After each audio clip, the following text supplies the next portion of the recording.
तुम सामने होती हो ना तो मुझे बहुत दुख होता है, बहुत तकलीफ होती है। और जब तुम दूर चले जाती हो फिर तो मैं टूट ही जाता हूं, हर लम्हा बिखर जाता हूं, तुम्हारी यादों में चला जाता हूं। तुम्हें सोचता रहता हूं पल पल, हर घड़ी, हर दिन, हर वक्त। लेकिन मैं क्या करूं, मैं तुम्हारे बगैर रह तो भी नहीं सकता। मैं जाऊं तो जाऊं कहां, देखूं तो किसे देखूं, और चेहरे में तेरा चेहरा, तेरा अक्स नजर आता है, तेरी सूरत नजर आती है। जब मैं लोगों को देखता हूं ना तो लोग मुझे अजीब नजरों से देख रहे होते हैं कि पता नहीं हमें इतने गौर से ये लड़का क्यों देख रहा है। अरे बाबा, मैं उनको क्या बताऊं यार कि मुझे उनकी सूरतों में तेरी सूरत नजर आती है। मुझे इस कायनात की, रब की बनाई हर चीज में तेरा ही अक्स नजर आता है, क्योंकि मुझे तुमसे बेइंतहा इश्क है। लेकिन मैं उस इश्क की इंतहा को पा भी नहीं सकता।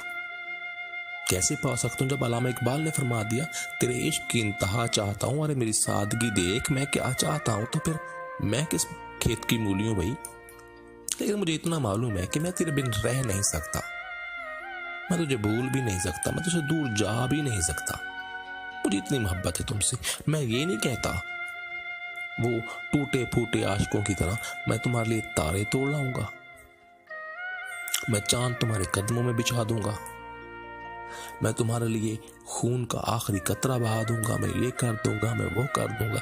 अरे बाबा, ये घिसे पिटे ख्यालात जो हैं पुराने और घिसे पिटे आशिकों के होते हैं, जो हर किसी के साथ फिट होते हैं। लेकिन मैं सिर्फ तुम्हारा हूं, तुम्हारे साथ रहना चाहता हूं, तुम्हारे साथ जिंदगी गुजारना चाहता हूं, क्योंकि मुझे तुमसे बेहद मोहब्बत है, प्यार भी है और इश्क तो है ही। इसलिए सुनो, मुझसे दूर न जाना, कितनी भी मजबूरी हो, बस मुझे अपने दिल में रखना, यही मेरे लिए बहुत है।